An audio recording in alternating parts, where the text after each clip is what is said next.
പിതാവായ ദൈവത്തിൻ്റെ സ്നേഹവും പുത്രനായ യേശുക്രിസ്തുവിൻ്റെ കൃപയും ആശ്വാസദായകനായ പരിശുദ്ധാത്മാവിൻ്റെ സംസർഗവും ശാലോം ശുശ്രൂഷകളിൽ പങ്കുചേരുന്ന നിങ്ങളുടെ കൂടെ എപ്പോഴും ഉണ്ടായിരിക്കട്ടെ. ദൈവവചനം ശ്രവിച്ച വചനം തിരുവചന ശുശ്രൂഷയിൽ പങ്കുചേർന്ന് നമ്മുടെ ജീവിതങ്ങളെ അനുഗ്രഹപ്രദമാക്കാം. സംഖ്യയുടെ പുസ്തകം 23-ാം അധ്യായം 23-ാം വാക്യം. യാക്കോബിന് ആഭിചാരം ഏൽക്കുകയില്ല, ഇസ്രായേലിനെതിരെ ക്ഷുദ്രവിദ്യ ഫലിക്കുകയില്ല. ദൈവം പ്രവർത്തിച്ചത് കാണുവിൻ എന്ന് യാക്കോബിനെയും ഇസ്രായേലിനെയും കുറിച്ച് പറയേണ്ട സമയമാണിത്. ഇന്ന് പലരും തിന്മയുടെ അന്ധകാര ശക്തികളോട് കൂട്ടുചേർന്ന് തങ്ങളുടെ ജീവിതങ്ങളെ ഉയർച്ചയിലേക്ക് എത്തിക്കാം, അല്ലെങ്കിൽ തങ്ങൾക്കെതിരെയുള്ള ശത്രുക്കളെ തകർക്കാമെന്നൊക്കെ ചിന്തിച്ച് ജീവിക്കുന്നവർ നമ്മുടെ ചുറ്റുപാടുകളിൽ കാണാനായിട്ട് സാധിക്കും. എന്നാൽ ദൈവത്തിൻ്റെ പരിശുദ്ധാത്മാവ് പഠിപ്പിക്കുന്ന ഒരു വചനമുണ്ട്. യേശുക്രിസ്തുവിൽ വിശ്വസിക്കുന്ന വ്യക്തിക്ക് ഈ തിന്മകളെ ഭയപ്പെടാതെ ജീവിക്കാനായിട്ട് പറ്റും. യേശയ്യാ പ്രവാചകൻ്റെ പുസ്തകം 44-ാം അധ്യായം 25 വ്യാജപ്രവാചകന്മാരുടെ ശകുനങ്ങളെ അവിടുന്ന് വ്യർത്ഥമാക്കുകയും പ്രശ്നം വയ്ക്കുന്നവരെ വിഡ്ഢികളാക്കുകയും ചെയ്യുന്നു. വിജ്ഞാനികളുടെ വാക്കുകളെ അവിടുന്ന് വിപരീതമാക്കുകയും അവരുടെ ജ്ഞാനത്തെ ഭോഷത്വമാക്കുകയും ചെയ്യുന്നു. വ്യാജപ്രവാചകന്മാരുടെ പിന്നാലെ, ശകുനം നോക്കുന്നവരുടെ പിന്നാലെയൊക്കെ ഇന്ന് പലരും ഓടുന്നത് നമുക്ക് കാണാൻ സാധിക്കും. യേശുവിനെ അറിഞ്ഞിട്ടും യേശുവിൽ വിശ്വസിച്ച് കൂദാശകളുടെ ശക്തിയിലൂടെ ജീവിതം അനുഗ്രഹമാക്കേണ്ട വ്യക്തികൾ പോലും ദൈവത്തിൻ്റെ ശക്തി അറിയാത്തതുകൊണ്ട്, കൂദാശകളുടെ ശക്തി അറിയാത്തതുകൊണ്ട്, സഭയുടെ ശക്തി അറിയാത്തതുകൊണ്ട് ഇങ്ങനെയുള്ള തിന്മകളുടെ പിന്നാലെ പോകുന്നത് കാണാനായിട്ട് സാധിക്കും. ഒരു ഇടവകയിൽ ചെന്നപ്പോൾ അവിടെ അറിയാനായിട്ട് സാധിച്ചത്, അവിടെ ഏതെങ്കിലും കുട്ടികൾക്ക് രോഗമോ പ്രശ്നങ്ങളോ വരികയാണെങ്കിൽ അവരാദ്യം ഓടുന്നത് ഏതെങ്കിലും മന്ത്രവാദികളുടെ അടുത്തായിക്കാം. അവിടെ ചെന്നിട്ട് ചരട് ജപിച്ച് കെട്ടിക്കഴിഞ്ഞിട്ടാണ് അതിനുശേഷമാണ് അവർ സ്കൂളുകളിൽ പോകുന്നതെന്ന് ആ ഇടവകയിൽ സേവനമനുഷ്ഠിക്കുന്ന സിസ്റ്റേഴ്സ് പറയുകയുണ്ടായി. ക്രിസ്ത്യാനികളാണ്. അതാണ് ഏറ്റവും വലിയ ദുഃഖകരം, ഏറ്റവും വലിയ പ്രയാസം അതാണ്. കാരണം അവർ യേശുവിനെ അറിഞ്ഞിട്ടും യേശുവിൻ്റെ ശക്തി അറിയാത്തതുകൊണ്ട്, കൂദാശകളിൽ പങ്കെടുക്കുമ്പോഴും കൂദാശകളുടെ ശക്തി അറിയാത്തതുകൊണ്ട് പ്രശ്നം വരുമ്പോൾ യേശുവിലേക്കും കൂദാശകളിലേക്കും സഭയുടെ ഔദ്യോഗിക അധികാരമുള്ള വ്യക്തികളിലേക്കും കടന്നു വരാതെ ലോകത്തിലെ തിന്മകളുമായി ചങ്ങാത്തം കൂടി ആ തിന്മകളിലൂടെ രക്ഷ പ്രാപിക്കാമെന്ന് കരുതി ജീവിക്കുന്ന അനേകരെ ഇന്ന് നമ്മുടെ ചുറ്റുപാടുകളിൽ കാണാനായിട്ട് പറ്റും. ഇന്ന് ഈ വചനം തിരുവചനത്തിലൂടെ ദൈവത്തിൻ്റെ പരിശുദ്ധാത്മാവ് വചനത്തിലൂടെ നമ്മളെ ബോധ്യപ്പെടുത്തുകയാണ്. കാരണം ഒരു തിന്മയും അന്ധകാര ശക്തികളുടെ ഒരു കൂടോത്രവും യേശുവിൽ വിശ്വസിച്ച് ജീവിക്കുന്ന വ്യക്തിയുടെ ജീവിതത്തെ തകർക്കാനായിട്ട് ഇടവരുത്തുകയില്ല എന്ന് നമ്മൾ അറിഞ്ഞിരിക്കണം. യേശയ്യാ പ്രവാചകൻ്റെ പുസ്തകം 47-ാം അധ്യായത്തിൽ 8 മുതൽ 10 വരെയുള്ള വചനഭാഗം ഇപ്രകാരമാണ്. ഞാനല്ലാതെ മറ്റാരുമില്ല, ഞാൻ വിധവയാവുകയില്ല, പുത്രനഷ്ടം ഞാൻ അറിയുകയില്ല എന്ന് സങ്കല്പിച്ച് സുരക്ഷിതയായിരിക്കുന്ന സുഖഭോഗിനി ശ്രവിക്കുക. ദൈവം ഈ വചനത്തിലൂടെ ഒരു അന്ധകാര ശക്തിക്ക് അടിമപ്പെട്ട മനോഭാവത്തിൽ ജീവിക്കുന്ന വ്യക്തികൾ പറയുന്ന ഈ വചനത്തിൻ്റെ ഈ തിന്മ നിരൂപിക്കുന്ന വ്യക്തിയോട് ദൈവം പറയുന്നതാണ്, ഇത് രണ്ടും ഒരു ദിവസം ഒരു നിമിഷത്തിൽ തന്നെ നിനക്ക് ഭവിക്കും. കാരണം ചിലർ തിന്മയുടെ ശക്തികളുമായിട്ട് കൂട്ടുകൂടിയിട്ട് ഞാനല്ലാതെ മറ്റാരുമില്ല, കാരണം എനിക്ക് കഴിവുണ്ട്, എനിക്ക് മിടുക്കുണ്ട്, എനിക്ക് അധികാരമുണ്ട്, എനിക്ക് തിന്മകളുമായിട്ടുള്ള ബന്ധമുണ്ട്, അതുകൊണ്ട് ഞാൻ ഒരിക്കലും വിധവയാവുകയില്ല. ചിലരൊക്കെ മന്ത്രവും തന്ത്രവും കൂടോത്രമൊക്കെ ചെയ്ത് അതിൻ്റെ സുരക്ഷിതത്വത്തിൽ, കാരണം ഇങ്ങനെയുള്ള ഇതൊക്കെ ചെയ്തതുകൊണ്ട് ഇനി എൻ്റെ ജീവിതത്തിൽ ഒരു പ്രശ്നവും ഉണ്ടാവില്ല, കാരണം ഇതൊക്കെ ഈ ക്രിയകളും ഈ തിന്മകളും ഒക്കെ ഇത് അന്ധകാര ശക്തികളുമായിട്ടുള്ള കൂട്ടുചേരലിലൂടെ ലഭിക്കുന്ന സുരക്ഷിതത്വം എപ്പോഴും നിലനിൽക്കുമെന്ന് കരുതി അഹങ്കരിക്കുന്നവരെയാണ് ഈ വചനത്തിലൂടെ ദൈവം വെളിപ്പെടുത്തുന്നത്. ഇത് രണ്ടും ഒരു ദിവസം ഒരു നിമിഷത്തിൽ തന്നെ നിനക്ക് ഭവിക്കും. കാരണം നിൻ്റെ ക്ഷുദ്രപ്രയോഗങ്ങളെയും മാന്ത്രിക ശക്തിയെയും മറികടന്ന് പുത്രനഷ്ടവും വൈധവ്യവും അവയുടെ പൂർണ്ണതയിൽ നീ അനുഭവിക്കും. ക്രൂരതയിൽ നീ സുരക്ഷിതത്വം കണ്ടെത്തി, ആരും കാണുന്നില്ല എന്ന് നീ വിചാരിച്ചു. നിൻ്റെ ജ്ഞാനവും അറിവും നിന്നെ വഴിതെറ്റിച്ചു. ഞാനല്ലാതെ മറ്റാരുമില്ല എന്ന് നീ അഹങ്കരിച്ചു. രക്ഷപ്പെടാൻ വയ്യാത്ത നാശം നിനക്ക് ഭവിക്കും. അപരിഹാര്യമായ അത്യാഹിതം നിനക്ക് വന്നു ചേരും. അപ്രതീക്ഷിതമായ വിനാശം നിൻ്റെ മേൽ പതിക്കും. ഇന്ന് പലരും പുത്രലാഭത്തിന് വേണ്ടി, പുത്രനഷ്ടം വരാതിരിക്കുവാൻ, അല്ലെങ്കിൽ കുടുംബത്തിൽ ഐശ്വര്യം ഉണ്ടാകുവാൻ ചില ദുഷ്ക്രിയകൾ അല്ലെങ്കിൽ ഏതെങ്കിലുമൊക്കെ ക്ഷുദ്രപ്രയോഗങ്ങളുടെ പിന്നാലെ പോയി അതിലൊരു സുരക്ഷിതത്വം ഉണ്ടെന്ന് കരുതി ജീവിച്ചവർ അപ്രതീക്ഷിതമായ രീതിയിൽ അവരെന്തിനു വേണ്ടി എന്ത് നേടാനായിട്ട് ആഗ്രഹിച്ചോ അത് നഷ്ടപ്പെട്ട അവസ്ഥയിൽ തകർന്ന സാക്ഷ്യങ്ങളും അനുഭവങ്ങളും നമുക്ക് കാണാനായിട്ട് സാധിക്കും. യേശുവിനെ അറിഞ്ഞതിന് ശേഷം ഈ തിന്മകളുമായി നമ്മൾ കൂട്ടുകൂടുകയാണെങ്കിൽ വളരെ ദുരിതങ്ങൾ, തകർച്ചകൾ നമ്മൾ നേരിടേണ്ടി വരും. കാരണം സത്യദൈവത്തെ തള്ളിക്കളഞ്ഞിട്ട് ഈ തിന്മകളുടെ പിന്നാലെ പോയാൽ ഒരിക്കലും ഒരു വ്യക്തിക്കും സുരക്ഷിതത്വം ഉണ്ടാവുകയില്ല. അറിയാതെ ചെയ്യുന്ന കുറവുകളാണെങ്കിൽ നമുക്ക്, കാരണം ദൈവം അത് തൻ്റെ കരുണയാൽ ദൈവം വീണ്ടെടുക്കും. പക്ഷേ ദൈവത്തെ അറിഞ്ഞിട്ട്, യേശുവിനെ അറിഞ്ഞിട്ട്, സഭയിൽ അംഗമായതിനു ശേഷം നമ്മൾ യേശുവിനെ ഉപേക്ഷിച്ചിട്ട് ഈ തിന്മകളിലൂടെ രക്ഷ നേടാമെന്ന് കരുതിയാൽ അത് ഏറ്റവും വലിയ ദുരിതമായി, തകർച്ചയായി കടന്നു വരുമെന്ന് തിരിച്ചറിയണം. ചില രോഗങ്ങളാകാം, ഒരു പ്രശ്നങ്ങളാകാം.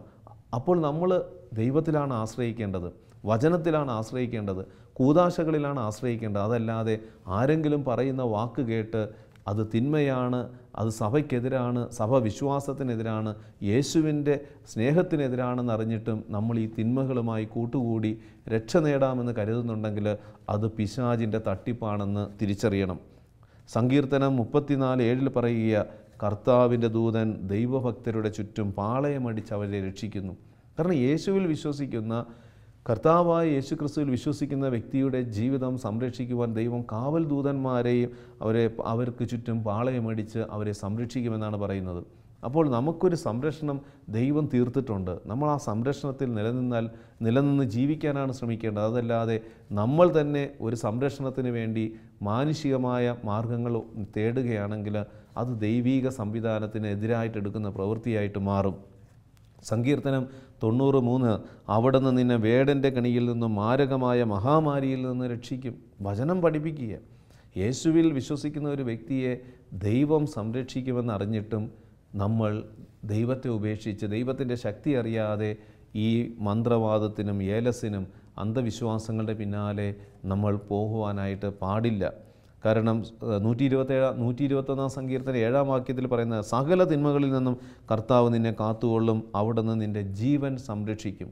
ഇന്ന് പലരും ദീർഘായുസ്സിന് വേണ്ടി, അല്ലെങ്കിൽ ശത്രു സംഹാരത്തിന് വേണ്ടി, അല്ലെങ്കിൽ മറ്റുള്ളവരുടെ അതിക്രമങ്ങളിൽ നിന്ന്, ദുഷ്ടശക്തികളിൽ നിന്ന് രക്ഷ നേടാൻ വേണ്ടി തന്നെ ദുഷ്ടശക്തികളെ പിടിക്കുന്ന, അവരുടെ അടുത്ത് ചെന്ന് അഭയം തേടുന്നവരെ കാണാനായിട്ട് പറ്റും. പക്ഷേ അത് ഏറ്റവും വലിയ ദുരിതമായിട്ടാണ് അവർക്ക് പിന്നെ അനുഭവിക്കാനായിട്ട് വരുന്നത്. തലമുറ തകരുന്നത് അവർ കാണാനായിട്ടിടയായിട്ടുണ്ട്.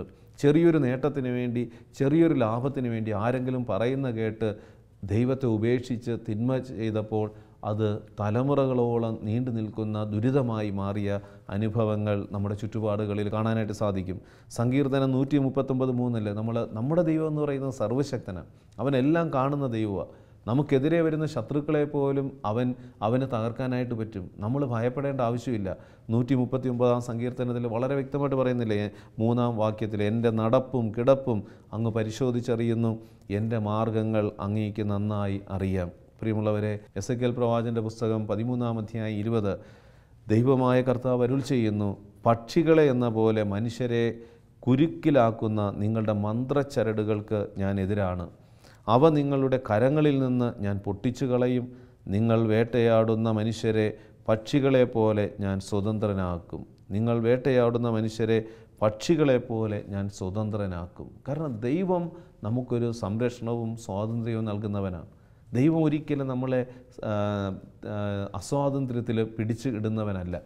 ഏതെങ്കിലുമൊക്കെ മന്ത്രച്ചരടുകളിൽ അഭയം നേടേണ്ടതല്ല മനുഷ്യജീവിതം. യേശുവിൽ വിശ്വസിച്ച്, ദൈവത്തിൽ വിശ്വസിച്ച്, ഹൃദയത്തിൽ ദൈവത്തെ ആരാധിച്ച് ജീവിക്കേണ്ട ജീവിതം ഏതെങ്കിലുമൊക്കെ ഏലസും മന്ത്രച്ചരടുകളുമൊക്കെ നമ്മളെടുത്ത് ചുറ്റി കയ്യിൽ വെച്ച് അതിലൂടെ രക്ഷ കിട്ടും, അതിലൂടെ എനിക്ക് സംരക്ഷണം ലഭിക്കുമെന്ന് വിചാരിച്ചാൽ അത് ദൈവത്തെ നിഷേധിക്കുന്നതിനും വചനത്തിനെതിരായി പ്രവർത്തിക്കുന്നതിനും നമ്മൾ കാരണമായിട്ട് മാറും. ലേവ്യരുടെ പുസ്തകം 19:34 കാണുന്നു, നിങ്ങൾ മന്ത്രവാദികളെയും ശകുനക്കാരെയും സമീപിച്ച് അശുദ്ധരാകരുത്, ഞാനാണ് നിങ്ങളുടെ ദൈവമായ കർത്താവ്. കാരണം നിങ്ങൾ മന്ത്രവാദികളെയും ശകുനക്കാരെയും സമീപിച്ച് അശുദ്ധരാകരുത്, ഞാനാണ് നിങ്ങളുടെ ദൈവം. ഇന്ന് ഈ ലോകത്തിൽ മന്ത്രവാദികളെ കാണാൻ പറ്റും, ശകുനം നോക്കുന്നവരെ കാണാൻ പറ്റും, ക്ഷുദ്രക്രിയകൾ ചെയ്യുന്നവരെ കാണാൻ പറ്റും. ഇവരെല്ലാം നമ്മുടെ ചുറ്റുപാടുകളിലുണ്ട്. പക്ഷെ നമ്മുടെ ജീവിതം ഈ തിന്മകളുടെ പിന്നാലെ ഈ അതിക്രമങ്ങളിൽ ചെന്ന് പതിച്ച് നാശമടയാൻ നമ്മൾ വിട്ടുകൊടുക്കരുത്. നമുക്ക് ദൈവം മതിയായവനാണ്. ദൈവം തരുന്ന സുരക്ഷിതത്വവും ദൈവം തരുന്ന സംരക്ഷണവും ദൈവം തരുന്ന ആരോഗ്യവും ദൈവം തരുന്ന ഐശ്വര്യവും എനിക്ക് മതിയെന്ന് നിലപാടെടുക്കാനായിട്ട് കഴിയണം. വചനത്തിന് വിരുദ്ധമായി ഒരു പ്രവൃത്തി ചെയ്ത് എനിക്ക് വലിയ ആളാകേണ്ട ആവശ്യമില്ല, വലിയ അനുഗ്രഹങ്ങൾ നേടേണ്ട ആവശ്യമില്ല. വചനത്തിന് വിരുദ്ധമായി ഒരു പ്രവൃത്തിയും ചെയ്യുകയില്ലെന്ന് നമ്മൾ നിലപാടെടുത്താൽ ദൈവം നമ്മുടെ പ്രശ്നങ്ങളിൽ, പ്രതിസന്ധികളിൽ, നമ്മുടെ തകർച്ചകളിൽ ദൈവം നമുക്ക് അഭയമായിട്ട് മാറും. ലേവ്യരുടെ പുസ്തകത്തിൽ 20-ാം അധ്യായം 6 കാണുന്നുണ്ട്, ആരെങ്കിലും മന്ത്രവാദിയുടെയോ കൂടോത്രക്കാരൻ്റെയോ പുറകെ പോയി അന്യദേവന്മാരെ ആരാധിച്ചാൽ അവനെതിരെ ഞാൻ മുഖം തിരിക്കുകയും അവനെ സ്വജനത്തിൽ നിന്ന് വിച്ഛേദിച്ച് കളയുകയും ചെയ്യും. പലരുടെയും ജീവിതങ്ങൾ ഇന്ന് തകർന്ന് പോയിട്ടുണ്ട്. ചിലർ കൈനോട്ടത്തിൻ്റെ പിന്നാലെ പോകും, നാള് നോക്കുന്ന രീതിയിൽ പോകും, ദിവസങ്ങൾ നോക്കി ജീവിക്കുന്നവർ കാണാം. ചില ദിവസങ്ങൾ നല്ലതാണ്, അല്ലെങ്കിൽ ചില ദിവസങ്ങൾ മോശമാണ് എന്നൊക്കെ പറഞ്ഞ് ചിന്തിക്കുന്ന ലോകത്തിലെ മനുഷ്യരെ നമുക്ക് കാണാനായിട്ട് പറ്റും. അതുപോലെ തന്നെ ഏതെങ്കിലുമൊക്കെ തിന്മകളുടെ പിന്നാലെ തിന്മകളെ ആരാധിച്ച് ജീവിക്കുന്നവർ കുറച്ച് നേട്ടങ്ങൾ കിട്ടുമെന്ന് വിചാരിച്ചു പോകും. ഈ അടുത്ത സമയത്ത് ഒരു ക്രിസ്തീയ കുടുംബത്തിലുള്ള ഒരു കോളേജിൽ പഠിക്കുന്ന കുട്ടി, അവളുടെ കൂട്ടുകാരികൾ ആരോ പറഞ്ഞു, നിനക്ക് പഠിക്കാനായിട്ട് പരീക്ഷയിൽ വിജയം കിട്ടണമെങ്കിൽ നീ ഇന്ന ഒരു സ്ഥലത്ത് വന്നിട്ട് നീ അവരുടെ കൂടെ ആ കൂട്ടായ്മയിൽ ചേർന്നാൽ നിനക്ക് പഠിക്കാനായിട്ടുള്ള ബുദ്ധി കിട്ടും, നിനക്ക് കുറേ സമ്പാദ്യം കിട്ടും. പക്ഷെ അവൾ അറിഞ്ഞില്ല. അവൾ അവിടെ ചെന്ന് വീണത് ബ്ലാക്ക് മാസുകാരുടെ ഗ്യാങ്ങിലാണ്. ബ്ലാക്ക് മാസുകാർ കാരണം ദൈവത്തെ നിഷേധിച്ച്, വിശുദ്ധ കുർബാനയെ നിഷേധിച്ച്, വിശുദ്ധ കുർബാനയുടെ ശക്തിയെ കളിയാക്കുന്ന ബ്ലാക്ക് മാസ് ടീമിൻ്റെ അടുത്തേക്കാണ് അവൾ എത്തിച്ചേർന്നത്. അവൾക്കറിയാം ഇത് ദൈവത്തെ നിഷേധിക്കുന്നതാണ്, സത്യദൈവത്തിനെതിരായിട്ട് ചെയ്യുന്ന പ്രവൃത്തിയാണ്.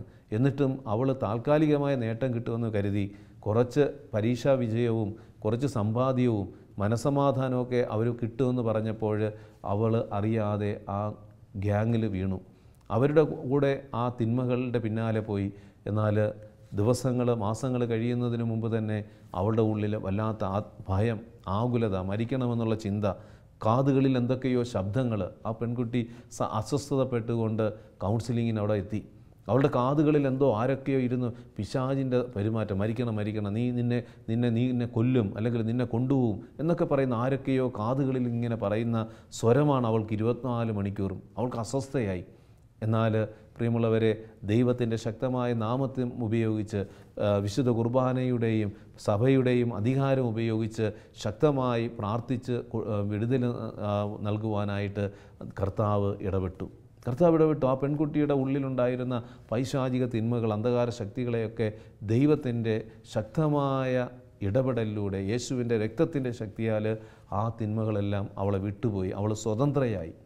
ഇന്ന് പലരും താൽക്കാലികമായി ഒരു വിജയത്തിന് വേണ്ടി, അല്ലെങ്കിൽ ഒരു സാമ്പത്തിക നേട്ടത്തിന് വേണ്ടി, അല്ലെങ്കിൽ ഏതെങ്കിലുമൊക്കെ മനസമാധാനത്തിന് വേണ്ടി ഈ തിന്മകളുടെ പിന്നാലെ പോയി അവസാനം കൂടുതൽ തകർന്ന അവസ്ഥയിൽ എത്തിയ അനുഭവങ്ങളുണ്ട്.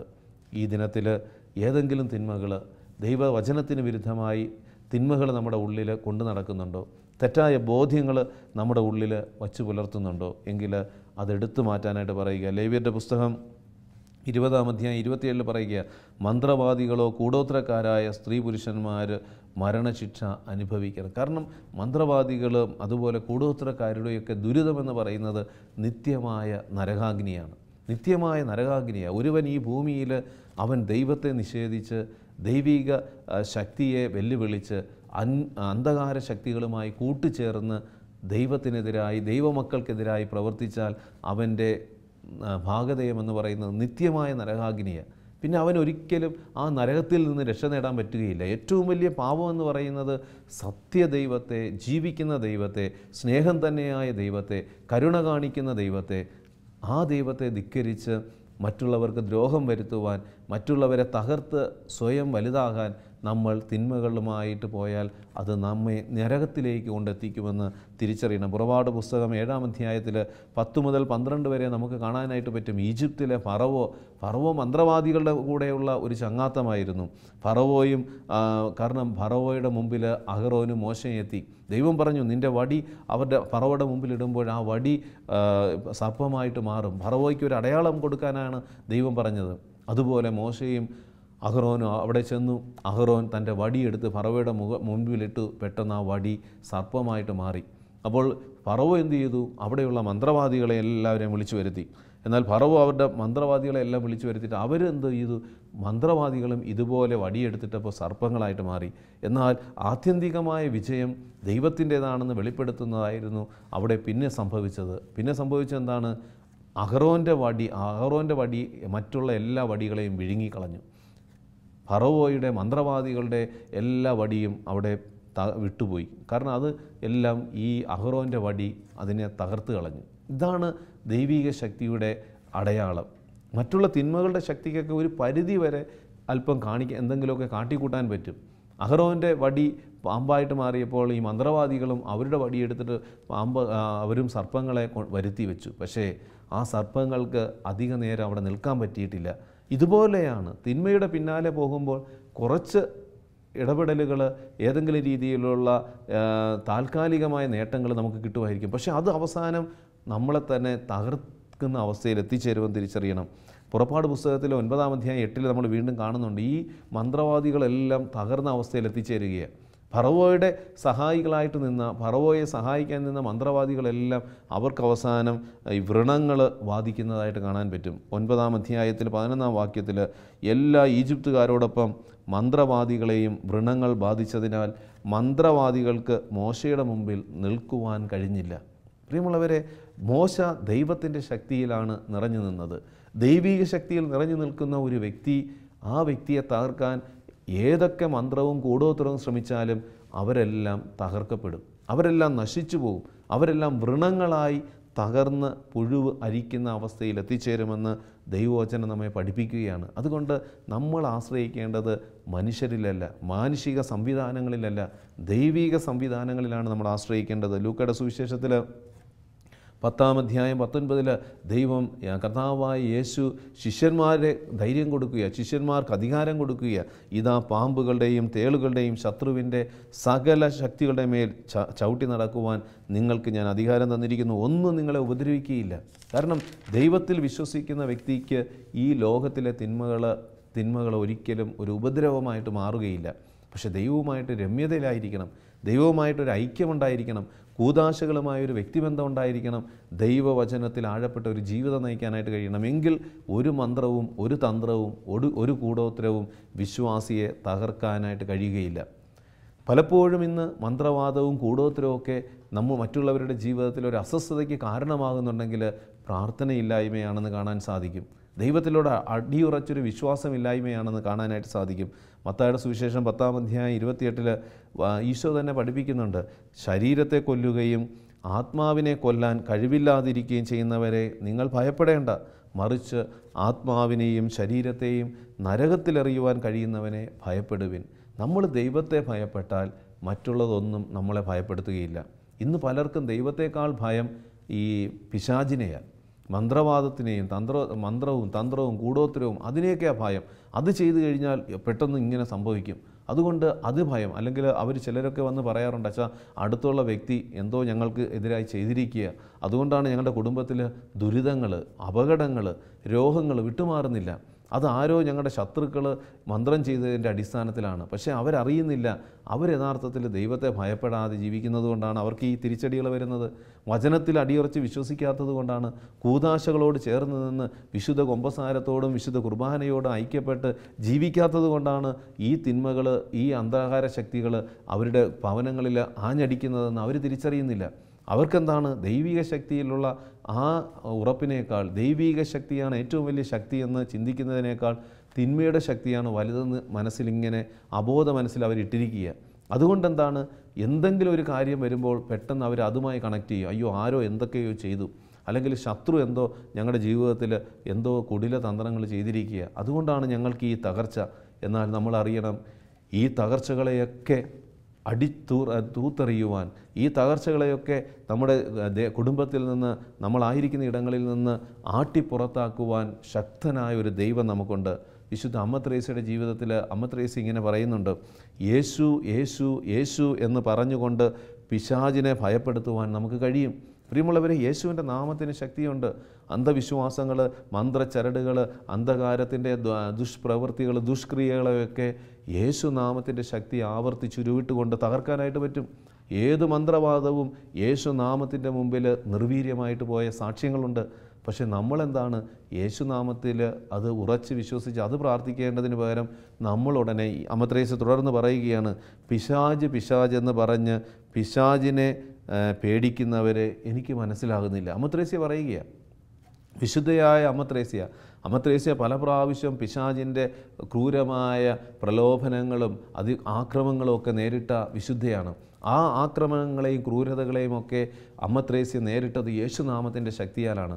യേശു യേശു യേശു എന്ന് പറഞ്ഞ് ആ നാമത്തിൻ്റെ ശക്തിയിൽ തിന്മ വിട്ടുപോകട്ടെ എന്ന് പറയുമ്പോൾ പിശാചുകളെല്ലാം ഓടിപ്പോവും, പിശാചുകളെല്ലാം ഭയന്ന് വിറയ്ക്കും. അതുകൊണ്ട് ഈ അമ്മ ത്രേസ്യ പറയുന്നത് ഇതാണ്, യേശു യേശു യേശു എന്ന് പറഞ്ഞുകൊണ്ട് പിശാചിനെ ഭയപ്പെടുത്തുവാൻ നമുക്ക് കഴിയും. അങ്ങനെ കഴിയുന്ന ഒരു വിശ്വാസിയാണ് ക്രിസ്ത്യാനി. അങ്ങനെ ജീവിക്കേണ്ടവനാണ് ക്രിസ്ത്യാനി. അങ്ങനെ ജീവിച്ച് യേശുവിന് മഹത്വം കൊടുക്കേണ്ടവനാണ്. പക്ഷേ പകരം ഇന്നെന്താണ്, യേശുവിൽ വിശ്വസിക്കുകയും പിശാജ് പിശാജ് പിശാജ് എന്ന് പറഞ്ഞ് പിശാജിനെ ഭയപ്പെട്ട് ജീവിക്കുകയും ചെയ്യുന്ന ക്രിസ്ത്യാനി യഥാർത്ഥത്തിൽ എതിർസാക്ഷ്യം കൊടുക്കുന്ന വ്യക്തിയാണ്. യേശുവിൻ്റെ ശക്തിയെ ചെറുതായി കാണിക്കുന്ന വ്യക്തിയാണ്. നമ്മൾ ഒരു പ്രശ്നം വരുമ്പോൾ, ഒരു പ്രതിസന്ധി വരുമ്പോൾ, ഒരു തകർച്ച വരുമ്പോൾ, അയ്യോ അത് ശത്രു പിശാജ് ഞങ്ങളെ തകർക്കാൻ വേണ്ടി ചെയ്തതാണെന്ന് പറഞ്ഞ് പിശാജിനെ ഉയർത്തി കാട്ടാതെ അതിനെ തകർക്കുവാൻ, ഈ തിന്മയെ ദൂരീകരിക്കുവാൻ, ഈ അസ്വസ്ഥതകളെ ജീവിതത്തിൽ നിന്നും തുടച്ചു മാറ്റുവാൻ ശക്തനായൊരു ദൈവം ഞങ്ങൾക്കുണ്ട്, യേശുവുണ്ട്. ചെങ്കടലിനെ രണ്ടായി മാറ്റിയ ശക്തനായ ദൈവം നമ്മുടെ കൂടെയുണ്ടെന്ന് നമ്മൾ വിശ്വസിച്ച് കഴിഞ്ഞാൽ ഏതൊരു തിന്മയെയും നമുക്ക് തകർക്കാനായിട്ട് പറ്റും. ലൂക്കയുടെ സുവിശേഷം 9-ാം അധ്യായത്തിൽ 1-ാം തിരുവചനത്തിൽ യേശു തൻ്റെ 12 ശിഷ്യന്മാരെ തിരഞ്ഞെടുത്തിട്ട് അവരെ വിളിച്ച് പറയുന്നത് എന്താണ്, സകല പിശാചുക്കളുടെ മേൽ അവർക്ക് അധികാരവും ശക്തിയും കൊടുത്തു, അതോടൊപ്പം രോഗങ്ങൾ സുഖപ്പെടുത്തുവാനും. പ്രിയമുള്ളവരെ, ഈ അധികാരം, ഈ അഭിഷേകം ജ്ഞാനസ്നാനം സ്വീകരിക്കുന്ന ഓരോ വ്യക്തിക്കും ദൈവം നൽകുന്നുണ്ട്. അപ്പോൾ നമ്മൾ ഭയപ്പെടേണ്ട ആവശ്യമില്ല. നമുക്ക് ലഭിച്ച ജ്ഞാനസ്നാന കൂദാശയിലൂടെ, ജ്ഞാനസ്നാന വരപ്രസാദത്തിൻ്റെ അഭിഷേകത്തിലൂടെ തിന്മകളുടെ ശക്തികളെ നമുക്ക് തകർക്കാനായിട്ട് പറ്റും. അപ്പോൾ കാരണം ജ്ഞാനസ്നാനത്തിലൂടെ നമുക്ക് ലഭിച്ചിട്ടുള്ള അധികാരവും ശക്തിയും ഉപയോഗിച്ചുകൊണ്ട് തിന്മയുടെ ശക്തികളെ തകർക്കാനായിട്ട് പറ്റുമെന്ന് ഓരോ ദൈവ പൈതലും അറിഞ്ഞിരിക്കണം. മറ്റൊന്ന്, തിന്മയുടെ ശക്തികളെ തകർക്കാനായിട്ട് ദൈവം നമുക്ക് നൽകിയ ഏറ്റവും വലിയ ആയുധമാണ് വിശുദ്ധ കുർബാന.